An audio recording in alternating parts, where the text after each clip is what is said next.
Hello, everybody, and welcome to episode 3 of the Jets Nation podcast. Joined as always by our co-host Graeme Shingleton. Breaks is deciding to watch the bums of a team, the Edmonton Oh, Oilers, right now, taking on the even bigger bums, the St. Louis well, Blues. we'll give the Oilers a little bit of credit. We'll give him. He was our baseball/Oilers insider. He did a good job last time. He said some nice Jets things. We'll give him the benefit of the doubt. That's true. That's true. That's true. That's true.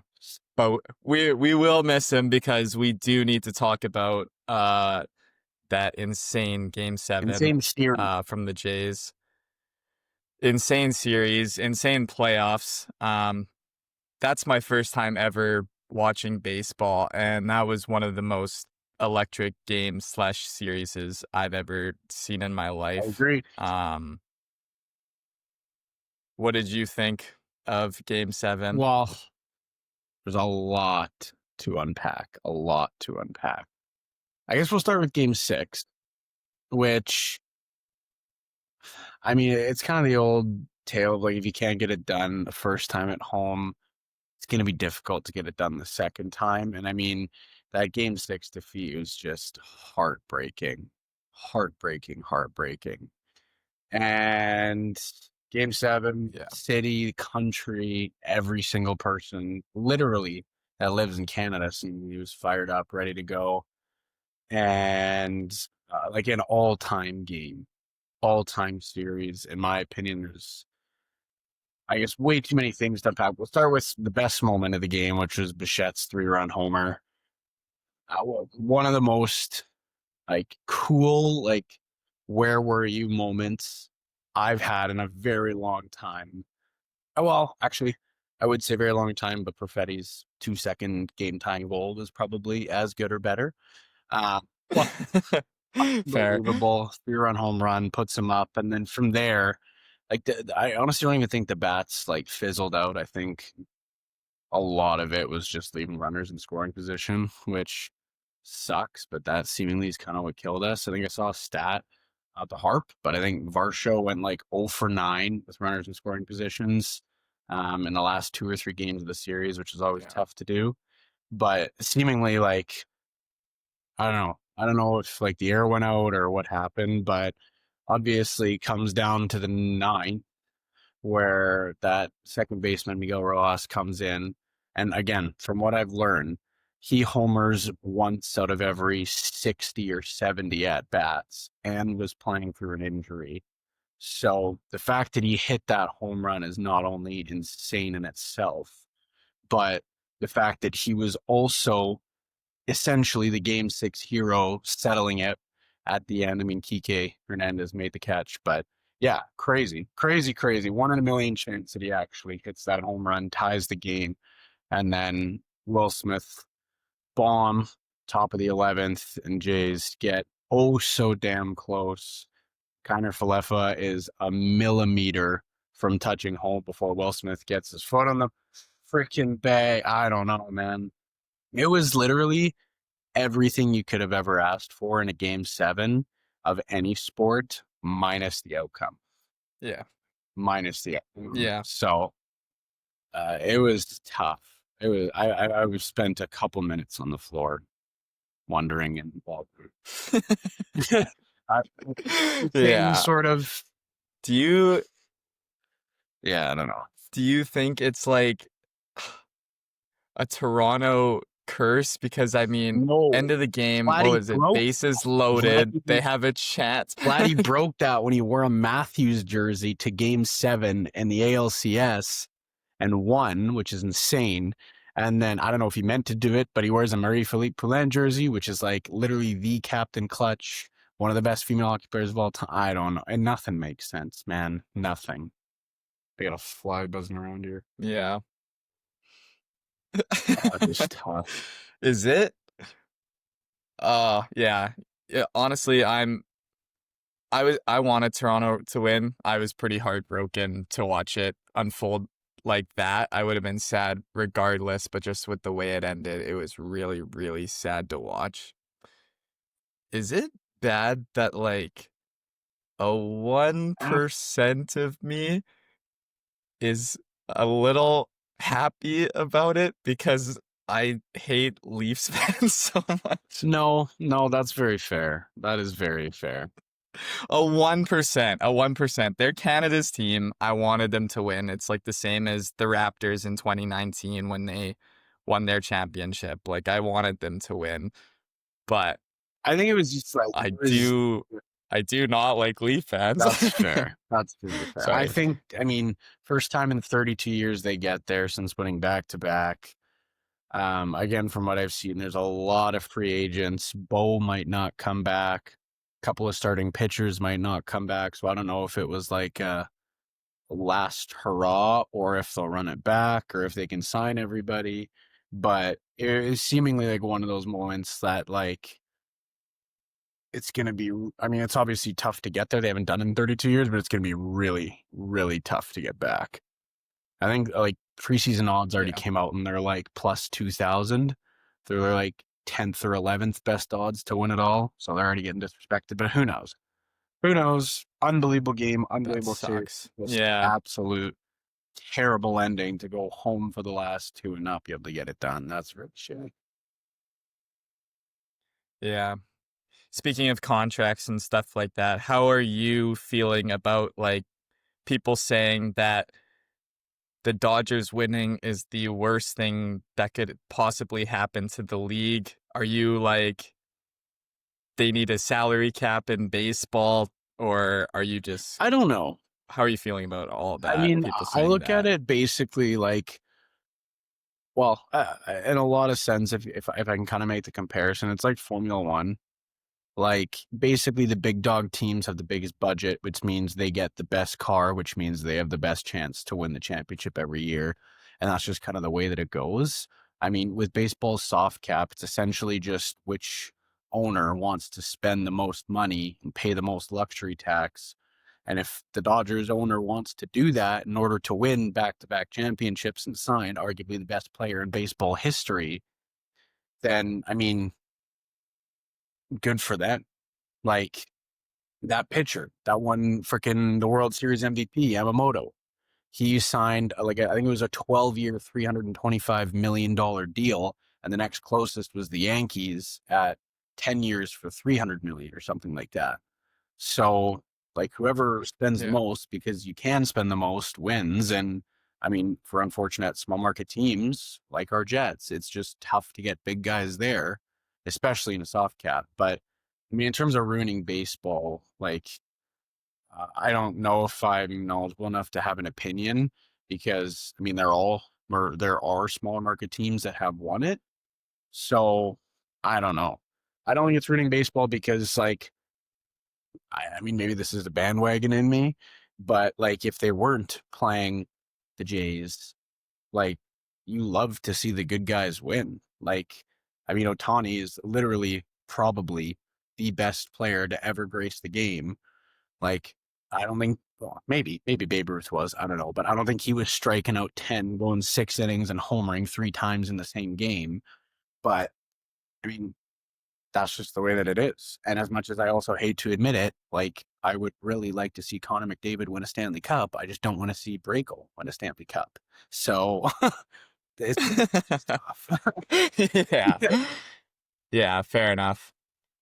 I think I listened to Chicklets today, and I think Biz brought up a really good point in that like there's these guys like Otani making what $800 million 795 and all that, and then rookies entry level contracts last 5 years, and so then you have a guy like Savage who's only gonna make 100K for the next 5 years after the season he just had. What? Do you think there should be like not an onus on the players, but that they should step in and say, like, oh, hey, some of our money should go to these rookies, or maybe just the entry level deals should be not 5 years, but 3, 2. I don't know. Well, I mean, What do you think of that? one thing that again I've learned becoming a ball knower in October is that like baseball is one of the most team controlled sports in terms of contracts, like out of any major sport. So like NHL, you get 3 years. Typically, if you're a good enough rookie, you burn the first year in your entry level, and then you're signing a contract basically after like your first full year or whatever it is. Whereas like baseball, the process to get to the bigs is so much longer and harder typically than it is for the other sports. Cause that like what you Savage did in October is like literally unheard of. Like he is the only pitcher in MLB history to be a rookie and I think it was have 12 strikeouts in a World Series game. He's like the only rookie ever to like appear twice and throw 2 quality starts or something like that. Don't quote me on that, but like he's probably like his timeline at the start of the year was probably like 2029 is when he's actually supposed to be in the bigs, but he's just so good that that's what he's doing. Now, one thing from what I've also heard, I'm pretty sure that you can sign quite a substantial signing bonus if you're a first round rookie or a really good rookie.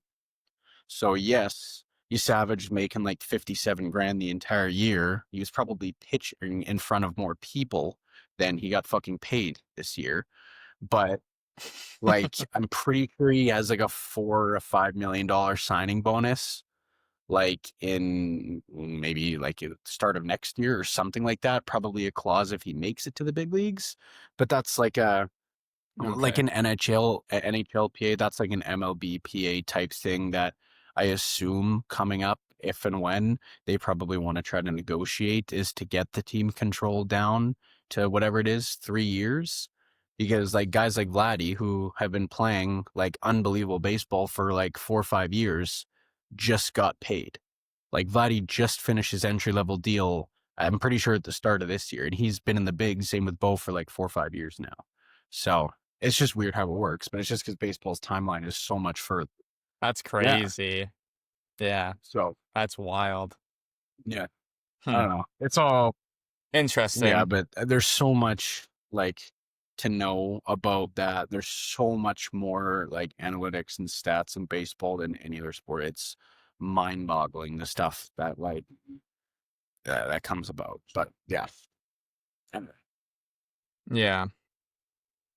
Well, regardless, I mean, good for the Jays because, again, on Chicklets, they said they had a pretty tough start to the year yeah. and they weren't really expected to do a lot this year. And They so they were for them to they make were it projected, I this think, far, 72 or 74 win team, which means they would have went 72 and 90, which is missing playoffs, and they won the most games out of anybody in the league this year.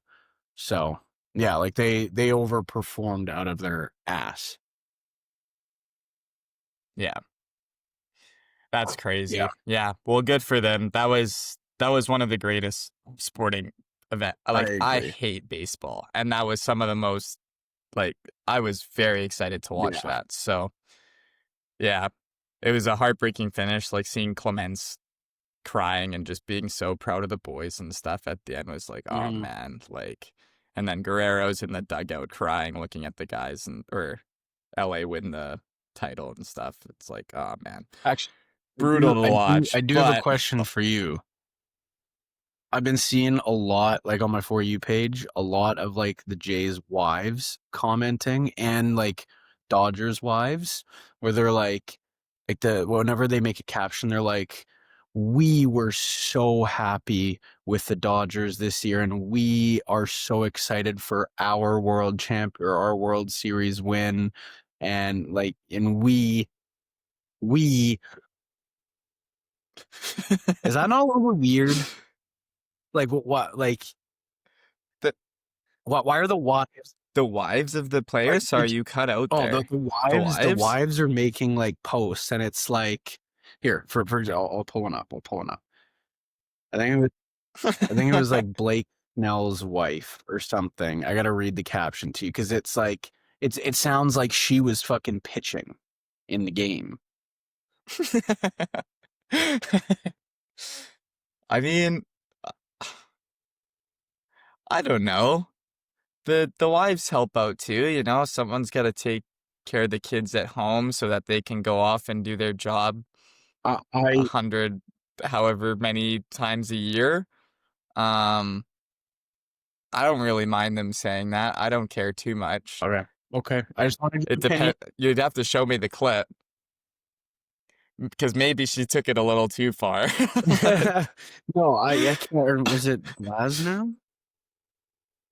I can't remember whose it was, but it was, I just thought it was a little bit of an odd post, but maybe I'm wrong. Interesting. I haven't seen anything of that, but I can't find it. I gotta figure it out here. I'm dropping the yeah. ball heavy. Anyway, wanted your opinion on it, so. I don't think that would bother me too much. I think maybe if I saw it, I'd feel differently. And maybe if I had a bigger attachment to the Jays, I'd feel a little bit more That's fair. rowdy about That's it. fair. But if it was like, I don't know, the Dallas Stars beating the Jets last year and the Wives are like, we just beat the Jets, this is unbelievable, maybe I'd be a little bit more touched about it because I have a personal relationship to it. But can't say I'd be too upset That's about fair. That's that. fair. I think whatever. The Wives can do what they want. On a less heartbreaking note, the Jets are playing really well since we last spoke and since forever, the start of the season.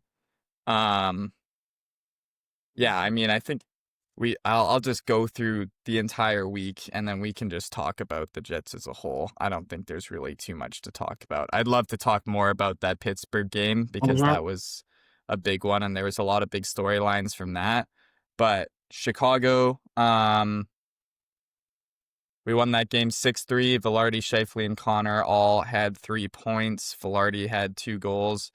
Morrissey and DeMello both had 2 assists. My guy.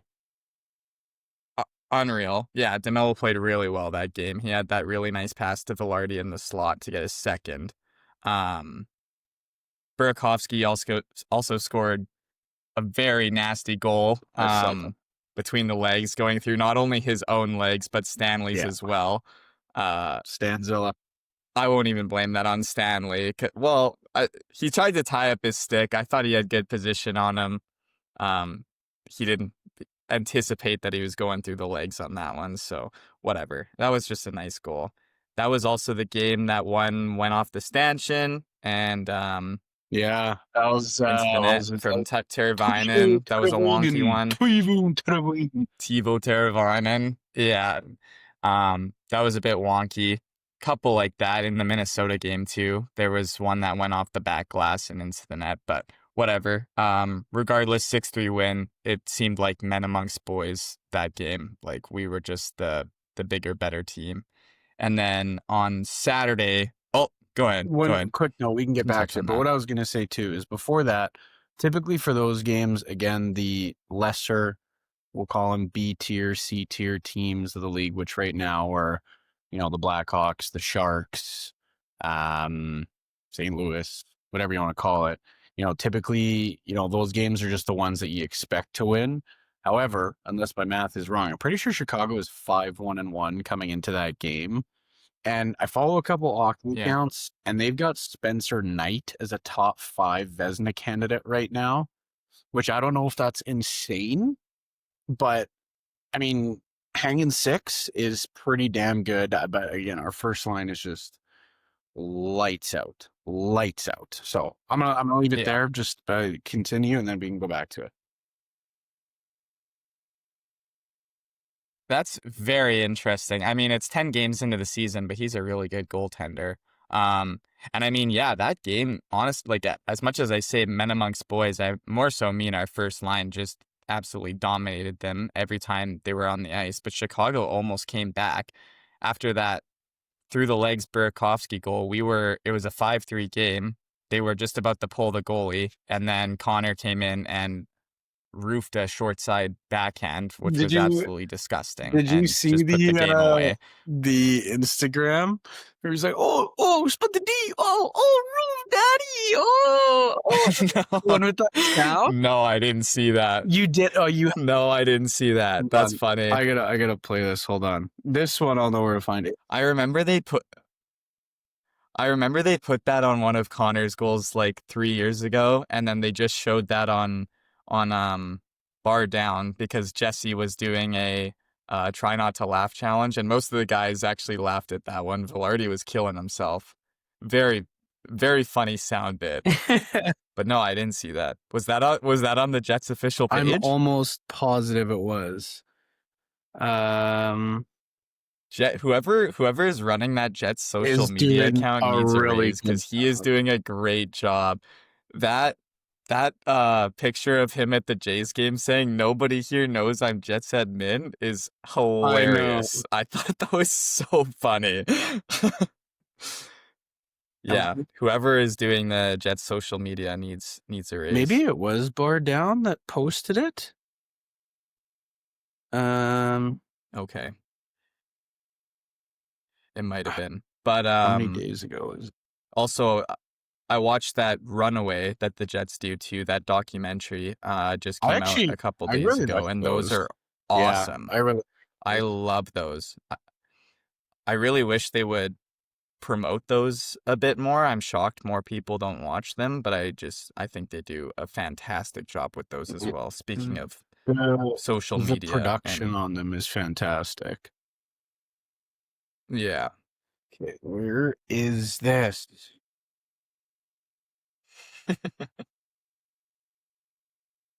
Is this the Chicago game? No, that was the Pittsburgh game.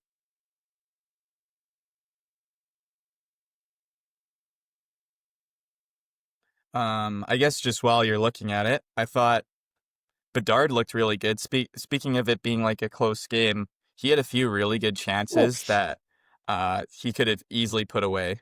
You got it? yeah, you ready? I don't know if it's gonna be backwards or not. That's the That's face first with the D. Oh, what the heck are you doing? Daddy? Look at this, look at that. Look at this, There's look at the that. speed and the old banana split Rudy and That's on Jets that's admin. That's that's on the Jets awesome. Instagram. It's awesome. That's so funny. I can't believe I missed that. Huh.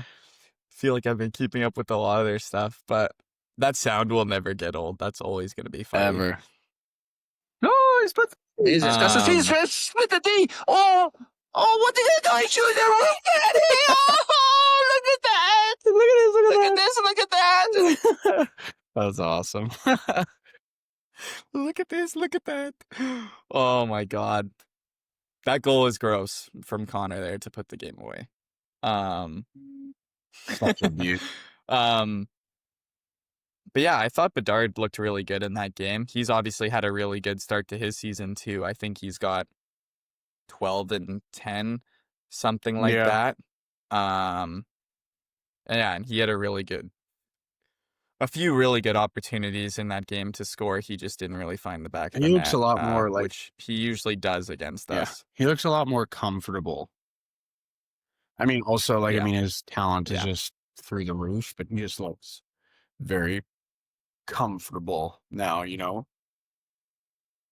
Yeah. But I was gonna save this for league talk, but since we're on the topic of Bedard too, Cooley signed an 8x10.5, and again, I've been getting more into chicklets now that we're doing this pod. Used to listen to them religiously, kind of took a couple years off, but getting more into it. But I thought they had a really good topic of conversation in that, like, Cooley made 8x10, and what do you think with that contract being what it is, Celebrini and Bedard will get? Also, before you answer that Cooley contract is a steal. That is a really good deal. I think well, okay, maybe not a steal, but I think Utah is going to be really happy with that yes, but in a few years. but from now. it's all about, like, because again, like, I think I mentioned on here, like, the Jack Hughes contract, the Owen Power contract, the Lane Hudson contract. Now, like, all these guys that are signing, it's all based off projection and analytics, right? Like, I mean, Cooley was good last year, but he wasn't a $10 million player. But all of a sudden, 10 games in, 11 games in, he's playing like a $14 million player, you know, but is it sustainable? Can he? Will he? Probably. But, you know, all these contracts now are based off future production and trying to get them at a good number before the cap goes up, which is smart. But if all of a sudden Cooley drops off the face of the earth and they're on the hook for $80 million, right? Which, I mean, could happen to anybody. But, Yeah. you know, Yeah. I just thinking we were talking about the Harley contract, and I like that one a lot more than the Harley contract. I think that's a lot more worth it for Utah. I would agree. Yeah. But yeah, I don't know. I just thought that was a really good question. What do you think Bedard and Celebrini get with a guy like Cooley getting an 8x10? Like, do you think Bedard signs a 12x8? I think it would be a bit higher than Cooley. I think, if anything, a touch higher. Like, I mean, I understand the cap going up, but like Rantanen signed a $12 million deal last year, whatever it was. Natchez just signed a $11.5 million deal, who I think is a fantastic player. Like, I can't see it getting higher than Natchez. So, I mean, if they have 100-point seasons, then yeah, maybe. But I would say they'll probably fit in 10.5, like 8 by half, Really? 8x11, maybe. I could be very wrong, but I just can't see them going to 12 when McDavid's at 12.5, Rantanen's at 12. I'm pretty sure McKinnon's 12.5, 12.6. Like, really, the only massive outlier in the league right now is Kaprizov. Which, I mean, again, good for him, get your bag. But, like, he's really the only outlier. So, I mean, Eichel's at 13.5. Marner's at 13 or something like that, which, again, are big numbers. But I just can't see Celebrini and Bedard signing for more than 12 million. Or really, I can't see him signing more than just. So, I'd say, like, 8x11, 8x10.5. That's what I would say. Wow. Okay. Because I thought, I mean, Cooley's obviously a really good young stud, but in terms of Bedard and Celebrini being around the same age, like, it's a good comparison. But also Bedard and Celebrini are those franchise players. Those are the guys who they are hoping to take them to the future. That's what Utah thinks. So I mean, they've got a bunch of young talent, but like, that's right. Whereas, but Celebrini and Bedard are kind of on an island there. So I think I wouldn't be surprised if I saw him get a 12x8, honestly, Bedard and Celebrini. Just again, with what you said, like where the league's going now and stuff. But I think what would be smart for Chicago is give him a little bridge deal, a little 3-year, something like a 3x8, I don't know, something, and then actually get some good I don't think they'll do it. I'm just saying I think it would be smart if they did that, actually got some good players around him, and then see what he could actually do on a decent hockey team before signing into this long-term deal. Well, I disagree. Do I think they'll do that? No. I disagree respectfully in two ways.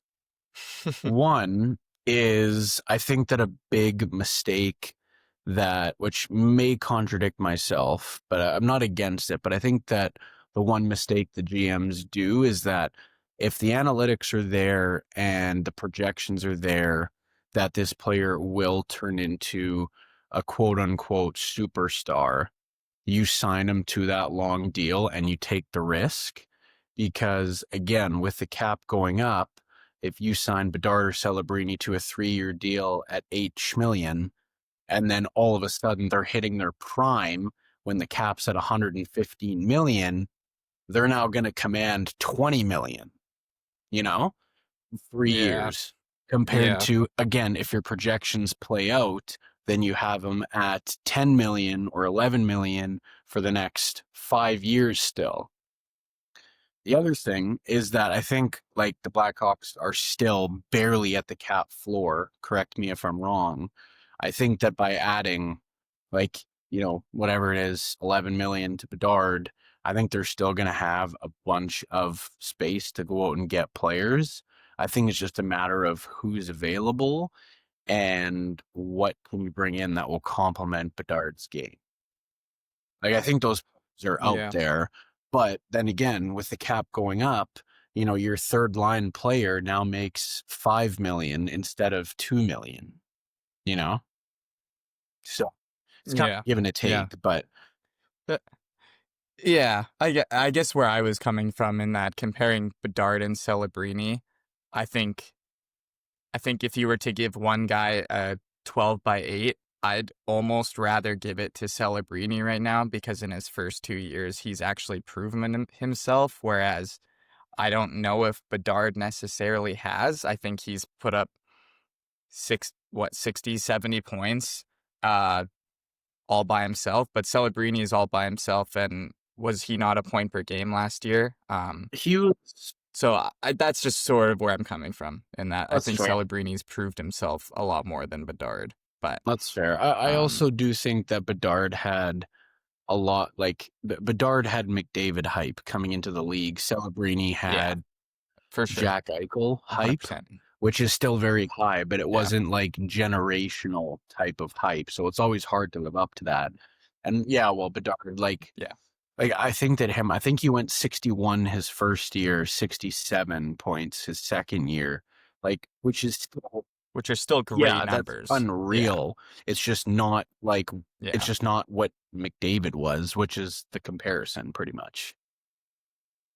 Yeah. So yeah, exactly. So Celebrini's awesome. I honestly, Bedard is too. I love watching them both play. Celebrini's on a tear right now. Yeah. Him, that Will Smith, William Eklund, that whole team's really fun to watch, honestly. They just gotta learn to I agree. But to what? Play D? Is that what you said? Or keep the puck out of their net, play D, just not allow 7 goals a game. Yeah. Yeah, we can move on to Saturday, excuse me. 5-2 Jets win. Connor had 2 goals, Velarde goal and an assist, Scheifele 2 assists, and Comrie with a 28 save win, which I was kind of surprised to see him playing that game with how well the Penguins are playing to start the year. But I mean, he got it done. 2 goals in a minute. In the first 2 minutes of the game. Lardo scored 15 seconds in, and then Lamborghini got his first of the year. I thought he played really well. JT, Jonathan Taves, also had a really nice pass to Nemestikov on a 2-on-2, 2-on-1. KFC scores on the penalty shot after Seeloff coughs it up to him. And that's about it. Sorry, would you chucks the stick? Yeah. Did you think that should have just been a goal? Like automatic goal? Or do you think the penalty shot was a good call? Well, not that it mattered. I mean, I'm kind of indifferent. I mean, I think if Connor didn't score, then I'd probably be calling for it to be a goal. But I'm kind of indifferent about it. I think penalty shots are awesome, which is good for marketing, which is good for the NHL. So I'm all for it for that. Although, it probably should just be an auto goal, because I think there is a case where if you chuck the stick and it actually hits the puck away, I think that is a goal. But I think because he chucked the stick and it did not touch the puck, that's why it's a penalty shot. I could be wrong about that, but that's what it is. But because I guess... sorry. Before we get too far, I have a very quick hot take, which could be totally wrong because Hellebuyck is Hellebuyck. But Comrie playing in that game, and I believe that's his 3rd or 4th start. Is it his 3rd or 4th? I don't know. I want to say 3rd. Okay. Regardless, and I believe we are now 9-3. I think yes. Well, not only what maybe it looks like they're doing is playing Comrie more, which I think is a good thing, because I think Comrie is serviceable to be at a 500 or better backup goalie, and The age-old thing with the Tampa Bay Lightning was that Vasilevsky played in far too many games and was tired out when it came to the playoffs. And Hellebuyck is Hellebuyck and is going to command the net. But if he wants to play 60 to 70 games a year, there is going to be fatigue. And whether or not it's true, I think that Comrie will get more games than he normally does this year because Hellebuyck finally realizes that we need him more in the playoffs than we need him in the regular season. Because if you look down our lineup, we may not look like a Stanley Cup fucking winning team, but somehow I believe that we are. And if Hellebuyck can just be good Hellebuyck and Comrie can just be good Comrie, we will be in the playoffs no matter what. And if we get Vezina Hellebuyck in the playoffs, which we have not gotten yet, but if we do, look out. So in a long-winded take, my hot take is that Comrie plays more games than he normally does or has in any other season in order to give Hellebuyck more rest so he's ready for the playoffs. That's my take. You think that's actually going to happen, or it's what you want I think to that that's happen? going to happen. Wow. Okay.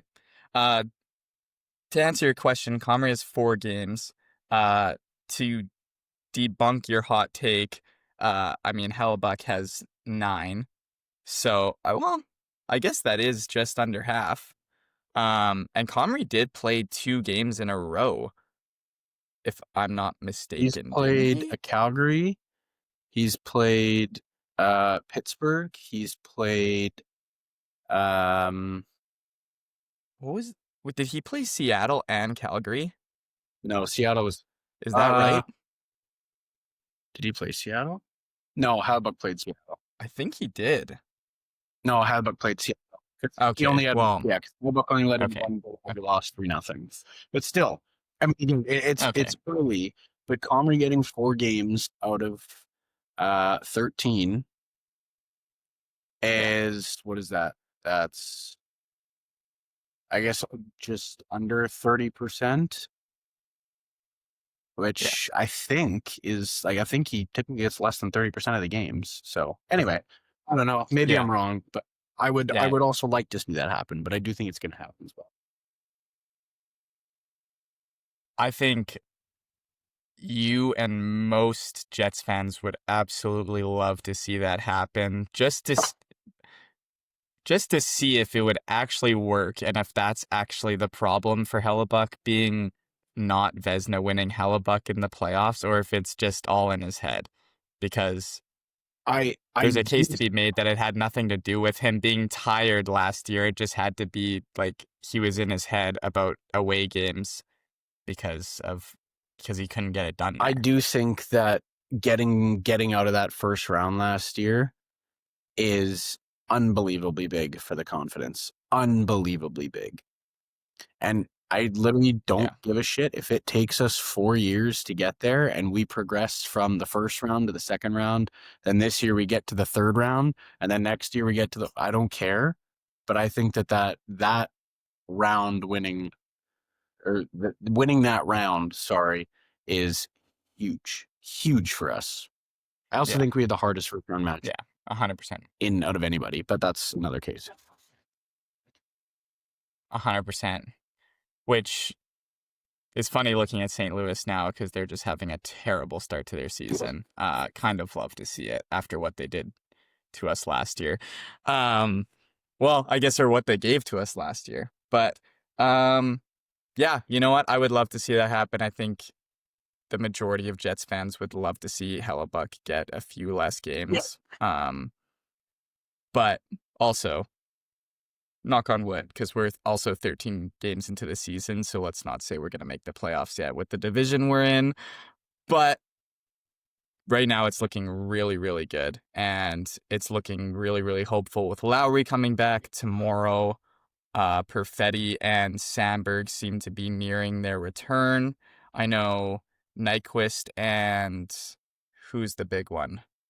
Barron did not skate yesterday. Those would be 2 pretty big losses, but you looked like you were going to say something. I think, because I'm pretty sure, unless I'm mistaken again, which I very well could be, we're on the road for a while, and we're doing kind of the West Coast tour. Like, I'm pretty sure our next 3 games are LA, San Jose, and then Anaheim, and then maybe one more. But I think we've got a full week or something on the road, which for whatever reason, we always struggle with LA. We're typically okay with San Jose and Anaheim, but I think tomorrow night will be, I mean, again, whatever. We're 13 games into the year, but I mean, we beat LA once, which is great. I think that it will be a big sign if we can go on this road trip and come out. I think we play 3 or 4. If we can come out 3-1, 4-0 would be amazing. I mean, and again, like, those teams aren't slouches. I mean, I'm not a huge fan of the Kings, but they just always play us well. The Sharks are an awesome team to watch, and they score a lot of goals. And Anaheim is sneaky. So, you know, if we come out trip and we're looking at whatever it is, 2-1, 3-1, we're rolling big. Even if we have a down 2 weeks and we go 1-4, like, even then we're still, if we go 3-1 this trip, we're sitting at 12-4, and then we have an off week. Like, you know, those happen. We're still going to be sitting second or third in the divs. So, yeah. Yeah. Just looking at the calendar, I hope we don't go 1-4 because, like you said, LA, San Jose, Anaheim, and then we've got Vancouver, Seattle, Calgary, and then we're back in Winnipeg for Columbus. Those are all on the road, right? Up until next Tuesday. Yeah, I thought a pretty big road trip. I hope we don't go 1-4. I hope we win the majority of those games. Realistically, we should. If there's any game we lose, it's against LA, and then the rest we should pull off. That being said, Anaheim's had a really good start to the year, so I'm very interested to see how they play on Friday. I think is the game. But yeah, what did you think of the game against Pittsburgh though? That we won. Very good. Did you watch it? I watched some of it. That was the Saturday, right? Okay. Yeah, the 2 p.m. game. Yeah. I watched some of it, but I was busy for most of the day. I mean, first line looked incredible. Also, Crosby is fucking incredible. I saw a stat today. He's got 9 goals in 13 games, and he's in his 38th year of being alive, not NHL year. But in Gretzky's 38th year, again, not comparing, but because Gretzky's Gretzky, it took Gretzky like 60 games to get to 9 goals, and Crosby is 9-13. Letang is smoking hot. They're actually getting pretty damn good goaltending. Like, it's very weird that they're doing well, but they're a good team, and we handled them very well. Like, we looked good. Very good. Yeah. To touch on Crosby for a second, he got like his 1700th point the other night. That is insanity. That's to put him at what, eighth all time? I don't quote me on that. I don't know, but that just sounds insane. People, you know, get congratulated all the time on Chicklets for 1,000 games. To put up 1,700 points is just another level. But I also posted a clip of I don't know if you saw it. I think it was in the 3rd period, but Crosby like one low-key manhandling Pionk, and the one-hander. I'm like, how do you do that? That guy is built like nobody else. That play was unbelievable. Yeah, and then scores a goal on the power play 2 seconds later. I also think we should give some credit to Malkin too, because I don't know. I think my opinion on him is that he is a kind of player of the past and not nearly as good, and he's proving me wrong and a lot of people wrong this year with 16 points in 13 games. That slash on Stanley was hilarious. What did he get fined for? $5,000? He plays with his heart on his sleeve. We'll say that. But yeah, to I was really excited to watch that game because I knew the start that Pittsburgh had, and for us to kind of dominate them the way we did was really fun to see. I also loved our fourth line that day. I thought Lamborghini looked really good. Not only did he get his first, but he was making a lot of really good plays out there and kind of finally seemed like he was getting comfortable out there. I don't mind Parker Ford either.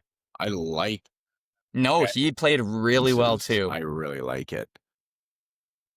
Yeah, it's sort of what we said on the last pod, but I mean, boots on the fourth line and playing our young guys on that fourth line is not the worst thing in the world. I would love to see more of that, but hey, yeah, I thought they played really well that game. It wasn't just our first line dominating for the entire game. I thought honestly, all four lines played really well. I think that was our best game of the season so far. Definitely up there. Finish. Yeah, I think we came ready to play. So. Good game. Yeah, overall. So I'm happy. 2-0 in the week. And then, yeah, like we mentioned, we got a big road trip coming up. So a lot on the road, which hopefully can handle. But yeah, again, I'm super excited, man. This team looks good. This team is fun. Very fun. Yeah. Yeah, for sure. Yeah, I know you got to go. So I'll just close it out with, Jets are tied for second with like 5 other teams in the league right now. And then Mark Scheifele is first in the league for points right now, and then second in the league for scoring. I think he got second star of the month, so just a couple clicks for Scheifs. Yeah, what an unbelievable start to the year. That first line looks like Team Canada. They're in their prime. Team 100%. Yeah, Team 100%. Canada. We're going to have a lot of Jets players represented at the Olympics. Scheif, he has to be on that team. Morrissey will probably be on that team. Connor will be on Team USA. Hellebuck will be on Team USA. Nino will be on Team Switzerland. Yeah, right. Yeah. Nemestikov will probably, or if Russia has a team. No, they don't. They don't. Oh. Well, I saw for the 4 nations, he was on the projected lineup for that team, so we can count him. But sorry, keep going. Who else? DeMello? Yes, I would love DeMello. I think that's it. But still, that's Hellebuck, Connor, Scheif, Morrissey, Nino. 5 players. And if we had Ehlers, 6. Yeah. But hey, what are you gonna do? Right on. Okay. Is there anything else you would like to add about the Jets or just hockey or sports in general? Maple Leafs suck. That's fantastic. Hate them. Go. Happy we got to do the podcast tonight and that you had some time because it's been fucking crazy busy at work lately. At my other job, which is my movie job, there's like 5 good movies that came out this weekend, and who would have thought baseball was going to be taking up my time with that? I went last night to go see Back to the Future in the theaters. That just got released for its 40th anniversary. Unbelievable movie. I hardly remembered it. So yeah, that was really good to see. And then I went to go see Begonia last night too. It's kind of a political thriller. I actually think you would really like it, but it was really good. Who stars in it? Emma Stone and Jesse Plemons. So Emma delivers a really good performance again. I think I saw a commercial for that. Is she apparently almost correct me if I'm wrong, but like it almost portrays her with like different personalities. Like she's like bald in one scene, then she's got hair in another. Am I thinking of the right thing? You're thinking of the right movie. She doesn't have different personalities, but she does shave her head for the movie. So, yeah, that is the movie. They've been apparently promoting it a lot. I had a meeting for new rock stars today, and um, apparently they've been making a pile of money on the advertisements that Begonia has been doing on YouTube. Wow. I don't know, but I didn't know that, so I found that super interesting. Yeah, I'd highly recommend it. It's one of his best movies. Did you ever watch Poor Things? No. That was also an No, Emma it's Stone one, the wasn't same it? director. Didn't you Yeah, see that one? yeah. Wasn't it So weird? she that Like really weird? yeah, that I mean all his movies are pretty weird. This one's probably actually the most sane of them all. Um it is a little bit weird, but that I'd have to get into spoilers to talk I about I that. But Poor Things was I very enjoy weird. political thrillers, or I mean thrillers in general, but I also like politic movies, so I'm sure I'd enjoy it. I think you would. It was honestly really good. I think it's one of his best. Huh. So yeah, there's that, and then I mean, let's see, what else is there coming up? I mean, Springsteen. There's a new Springsteen movie I've that seen a came out. I lot have yet of to see advertising. that. Let let me go through my schedule, and then I'll I let you like it. go. Tomorrow, I'm going to see Blue Moon. It's Richard Linklater's new movie. Did you ever watch Yeah. Hitman? Same director. That's his new movie that came out, so I'm going to see that tomorrow before the Jets game. I'm also going to watch Squid Game: The Challenge because I really like season 1, and that's not for work, but that's just for fun. And then Fantastic Four comes out on digital on Wednesday, so I'm going to have to watch that at some point. But I'm also going to the theater to finally see Springsteen, and then If I Had Legs, I'd Kick You. That's a new movie with Rose Byrne. She was in Neighbors with Seth Rogen. Like Zac Efron? ASAP Rocky's in it. Like Yeah. bad or whatever, Bad Neighbors or Neighbors or whatever, Neighbors 2? Yeah. Okay. Yeah, it's just called Neighbors, but Bad Neighbors is what a lot of people think it's called. Oof. But ASAP Rocky's in that, and apparently that's really good. And then Thursday, I'm going to see It Was Just an Accident. It's like a Persian movie that's rated really high on Letterboxd, so I'm going to see that. Frankenstein, that's the new Guillermo del Toro movie with Jacob Elordi starring as Frankenstein. Mhm. That comes out on Netflix on November 7th. I've seen Apparently that's pretty good too.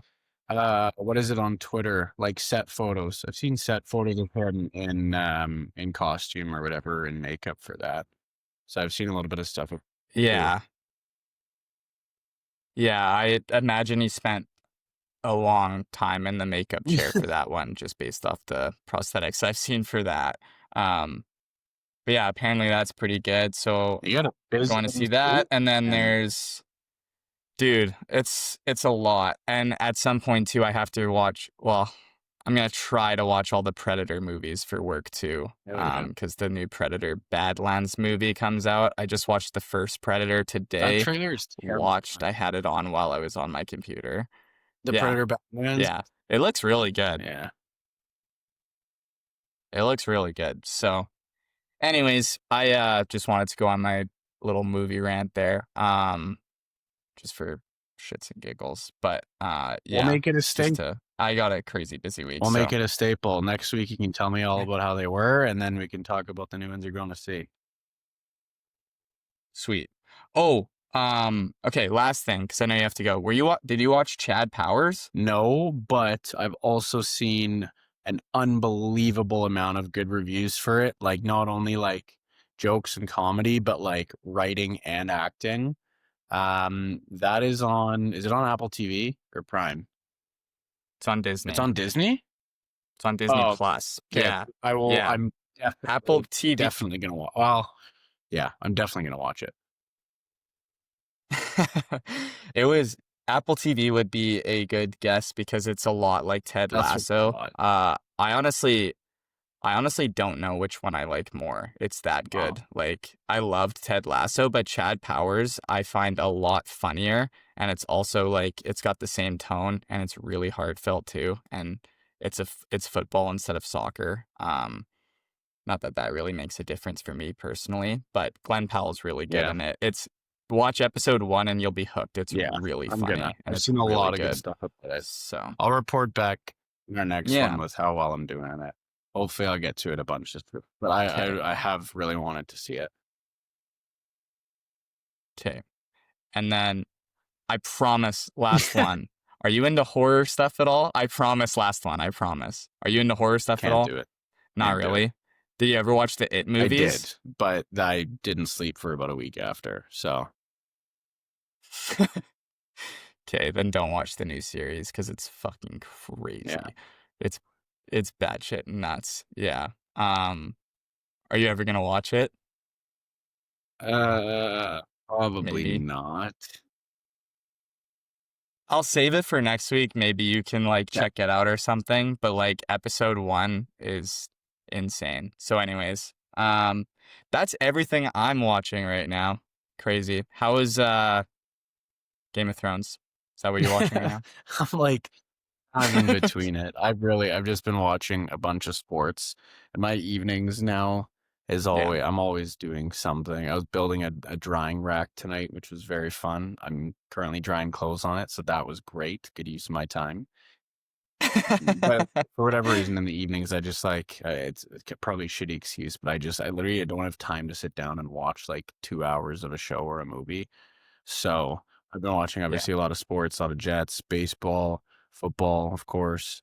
But I really would like to watch that Chad Powers again. One, because of the reviews, two, because it's football.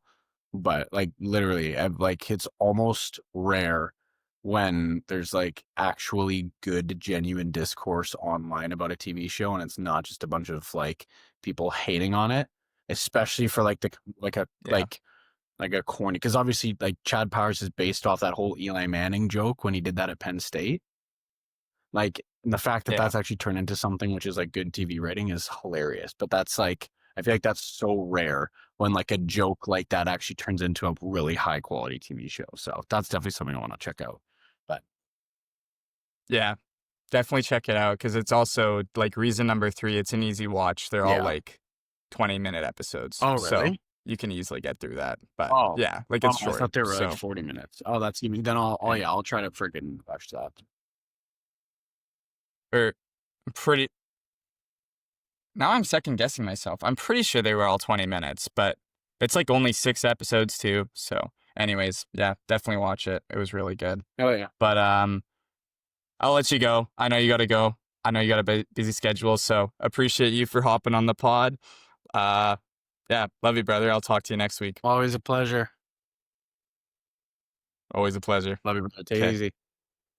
End pod.